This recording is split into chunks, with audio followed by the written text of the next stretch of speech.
We're back with Barry Weinman. Dragon Bridge Capital, could you tell us how that came about? Yeah, so Dragon Bridge is located here in Honolulu, but our main field of operations is China.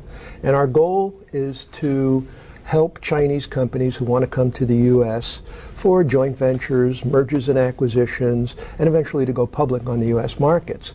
We did that in partnership with the state of Hawaii. This was originated by Governor Linda Lingle during her visit to China in 2005 and stemmed from an idea that Ted Lieu, who is the director of business development and tourism for the state, began to work on, together with a few other people in Hawaii, connecting Hawaii with China. And in order to do that and help bring companies here to Hawaii, you need to have a merchant bank. And Dragon Bridge is a merchant bank that we created for that purpose. So you did it in conjunction with the state, but why do you do business in Hawaii in general?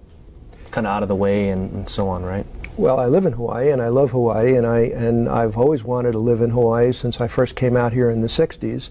I think that Hawaii has a lot to offer.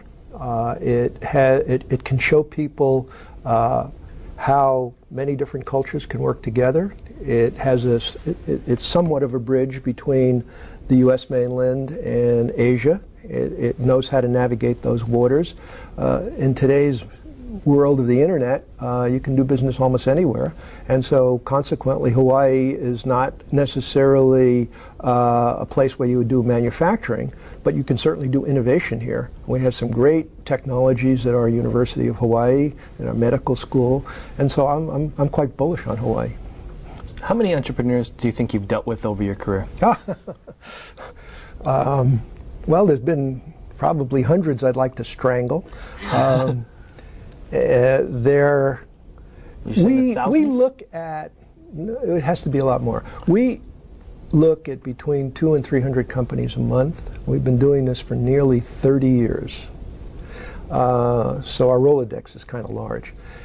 We back about 12 companies a year, about one a month, so it's probably been somewhere around 400 companies. There usually maybe 5 or 10 founders that are the core pieces of those companies. So if you do the math, you're talking about a few thousand people. So in your opinion, can entrepreneurship be taught, or you have to be born with it?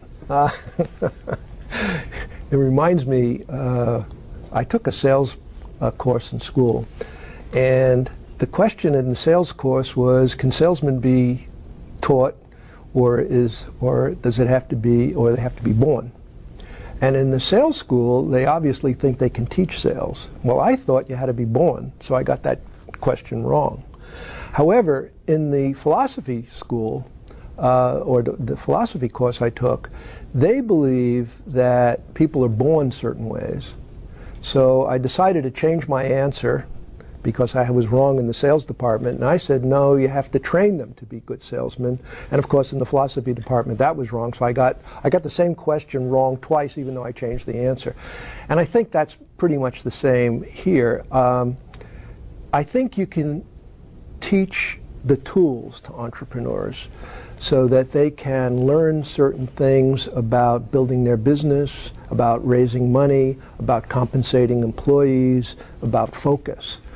But I almost think it has to be in your gut, or at least a willingness to take the risks of being an entrepreneur. Because basically when it comes down to it, entrepreneurs are risk takers, and some people just aren't, and they shouldn't try that. Although trying it and failing can actually be a great benefit, and then you can use that experience wherever you go. Are you finding any common similarities or differences between entrepreneurs worldwide? That's interesting. I think there's some cultural issues that you have to deal with. For example, in China and in parts of Southeast Asia and Japan, there's a tendency for an entrepreneur to want to own and control their own businesses. In the U.S., the tendency is to build teams and share the ownership and share the responsibilities. That's a fundamental difference, because in a lot of the Asian countries, you're betting on one person, and that's difficult. In the U.S., you're betting on a team, so therefore each person doesn't have to be strong in areas other than the area that they function in, and I think that's easier. But in general, they all want pretty much the same thing: success. Thanks for tuning in. Stay tuned for more on Greater Good Radio.